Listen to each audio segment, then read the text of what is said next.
Hi friends, welcome to మన రత్నం competitive channel. ప్రతి ఒక్కరు కూడా వీడియోని మీరు మొదటిగా పూర్తి స్థాయిగా మీరు చూడండి. అలాగే మీకు ఏదైనా డౌట్ ఉంటే దయచేసి వాట్సాప్ నంబర్కి మాత్రమే మీరు మెసేజ్ పెట్టండి. చాలామంది ఫోన్ కాల్ చేస్తూ ఉన్నారు. సో దయచేసి ఇది నా హంబుల్ రిక్వెస్ట్. ఇక స్టూడెంట్స్కి ఉన్నటువంటి చాలా రకాల క్వశ్చన్స్ అయితే కనుక రైజ్ అవుతూ ఉన్నాయి. ఎందుకనంటే ప్రస్తుతము ఈ మార్చి 17 అంటే ఈరోజు వచ్చినటువంటి డేట్ని బట్టి మనం చూస్తే ఇక 1-2 రోజుల్లో ప్రభుత్వము ఇక్కడ రద్దయ్యే అవకాశం ఉన్నట్లుగా కూడా మనకి వార్తలు వస్తూ ఉన్నాయి.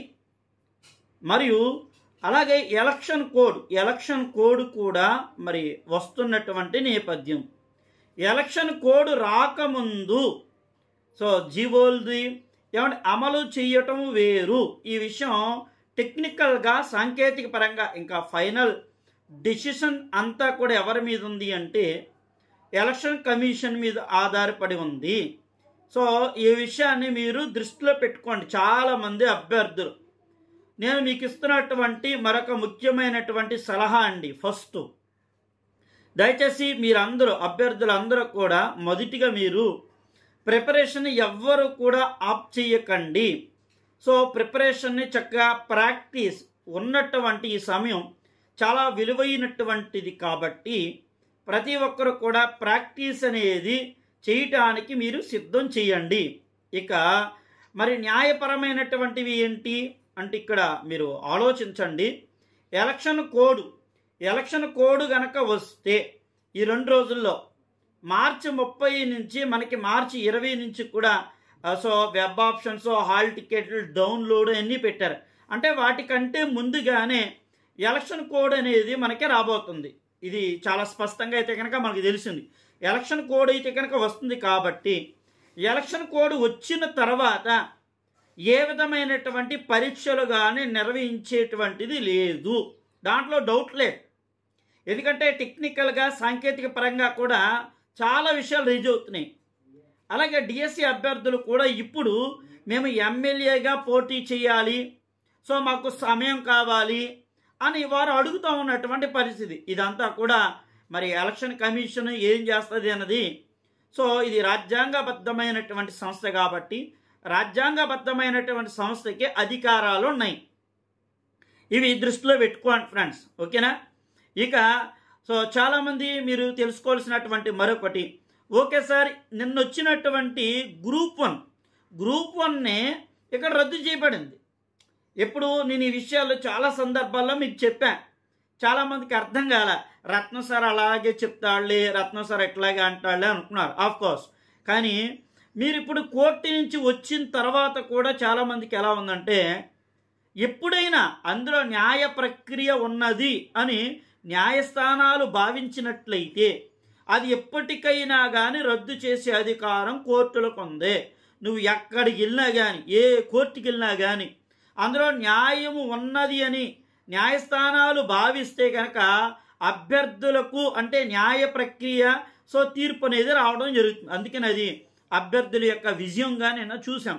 సో దీనిలో కూడా మనకి న్యాయ ప్రక్రియ, న్యాయస్థానాలు చాలామంది అభ్యర్థులకు కూడా మాకున్నటువంటి స్వేచ్ఛ లేదా, మాకంటూ కూడా వ్యక్తిగతంగా మాకు ఆలోచించుకునేటువంటి విధానాలు లేవా, మా భవిష్యత్తును నిర్ణయించుకునేటువంటి అధికారాలు మాకు లేవా అని అభ్యర్థుల యొక్క ఆవేదనలు కూడా ఇక్కడ కోర్టులు అంగీకరించేటువంటి, ఎందుకంటే భారత రాజ్యాంగంలో మనకు ఉన్నటువంటివి చాలా చూస్తూ ఉన్నాం. సో అందుకే కోర్టు కూడా చాలా స్పష్టంగా ఒక వ్యక్తికి వ్యక్తిగత స్వేచ్ఛ ఉంటుంది, సో రైట్ టు ఈక్వాలిటీ ఉంది, ఇవన్నీ కూడా పరిగణలోనికి తీసుకోవడం జరుగుతుంది కోర్టులో. సో దయచేసి ప్రతి ఒక్కరు ఈ విషయాన్ని మీరు అర్థం చేసుకోండి. అంటే మరి ఒకవేళ మేబీ ఇప్పటికీ ప్రభుత్వము టీఎస్ఎస్ 2 కూడా ఒకటయ్యారు కాబట్టి మంత్రి బొత్స సత్యనారాయణ గారు చాలా స్పష్టంగా ఈ విషయాలు చెప్పారు.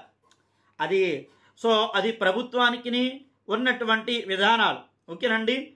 సో కొంతమందికి ఉన్నటువంటి ప్రతిపక్షం వాళ్ళు మరి ఎందుకని ప్రతిపక్షం టీడీపీ, జనసేన పార్టీ, అలాగే ఉన్నటువంటి బీజేపీ, వీళ్ళ ముగ్గురు సో ప్రధానంగా కనపడుతున్నటువంటి కలిశారు కాబట్టి నేను చెప్పేది ఇది కూడా.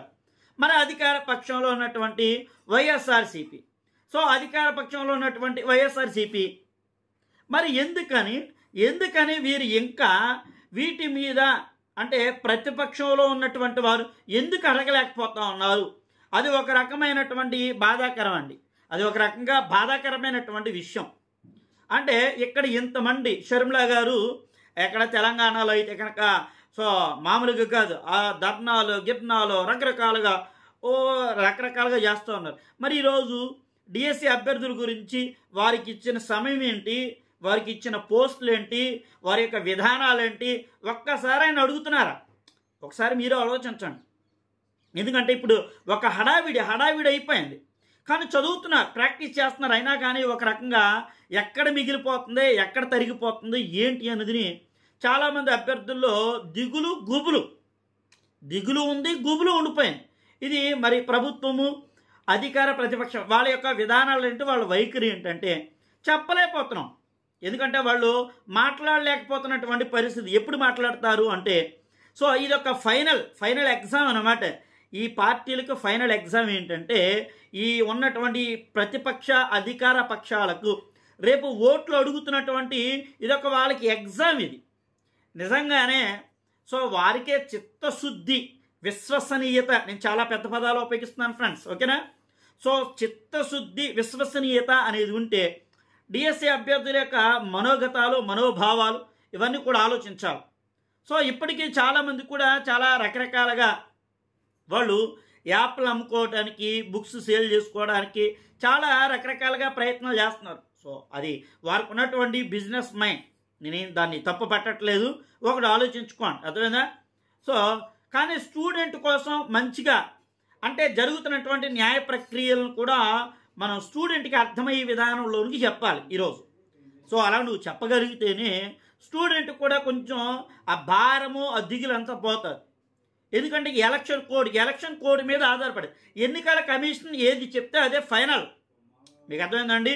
ఎన్నికల కోడ్ ఇచ్చిన తర్వాత మీకు డౌన్లోడ్ అవడానికి ఏమి ఉండవు. ఎన్నికల కోడ్ ఇచ్చిన తర్వాత ఎలక్షన్ కోడే ఇంకా ఫైనల్ డెసిషన్, ఫైనల్ ఎగ్జాము, ఇంకా ఫైనల్ హీరింగ్ అనుకోండి. వీటిని కూడా రేపు న్యాయ ప్రక్రియలోనికి వెళ్ళారనుకో, ఎవరైనా సరే ఎన్నికల కోడ్ వచ్చిన హాల్ టికెట్లు ప్రతిపక్షం వాళ్ళు అడగాలి. ఇప్పుడు స్టూడెంట్ కాదు అడిగేది, ప్రతిపక్షం వాళ్ళు అడగాలి. ఎందుకంటే ప్రతిపక్షం వాళ్ళ దగ్గర సబ్జెక్ట్ ఉందా అంటే నేను అనుకుంటాను బహుశా వారి దగ్గర సబ్జెక్ట్ లేదనుకుంటా. నేను చెప్తున్నా సబ్జెక్ట్ లేదనుకోండి. సబ్జెక్ట్ ఉంటే కనుక ఖచ్చితంగా మాట్లాడేవారు కదా. మీకు అర్థమైందా? సబ్జెక్ట్ ఏముంటే కనుక వాళ్ళు ఖచ్చితంగా మాట్లాడారు అంటే దాని అర్థం ఏంటి, వాళ్ళ దగ్గర సబ్జెక్ట్ లేదు. సో సబ్జెక్ట్ లేదు కాబట్టి వాళ్ళు ఏం మాట్లాడలేకపోతున్నారు ఈరోజు. సో ఈ విషయాన్ని దయచేసి అందరూ కూడా మీరు గుర్తుపెట్టుకోండి. డిఎస్సి అభ్యర్థులు చాలామంది చాలా రకరకాలుగా బాధలు అంటే చాలా బాధపడుతూ ఉన్నారు. ఈరోజు నేను చూస్తూ ఉన్నాను. సో ప్రభుత్వం ఎందుకని కనికరించలేకపోతుంది, ప్రతిపక్షాలు ఎందుకని కనికరించలేకపోతున్నాయి, ఎలక్షన్ కోడ్ మీద ఆధారపడింది. సో కోడ్ కనుక వస్తే కనుక హాల్ టికెట్లు కూడా మారుతాయి, దాంట్లో డౌటే లేదు, రాసుకుని పెట్టుకోండి. ఎలక్షన్ కోడ్ ఈ 2 రోజులు రేపు ఎల్లుండా వచ్చింది అంటే ఖచ్చితంగా సో హాల్ టికెట్లు అనేది మార్పులు జరుగుతాయి. ఎందుకంటే ఇంకా పెట్టలేదు కాబట్టి, అర్థమైందా? సో కోడ్ ఆఫ్ కండక్ట్ వచ్చినా కానీ ఎందుకు పెడుతున్నారని ప్రతిపక్షం వాళ్ళు గట్టిగా అడిగితే అప్పుడు వస్తాయండి, చాలా విషయాలు బయటపడతాయి. ఓకేనండి, థ్యాంక్ యూ.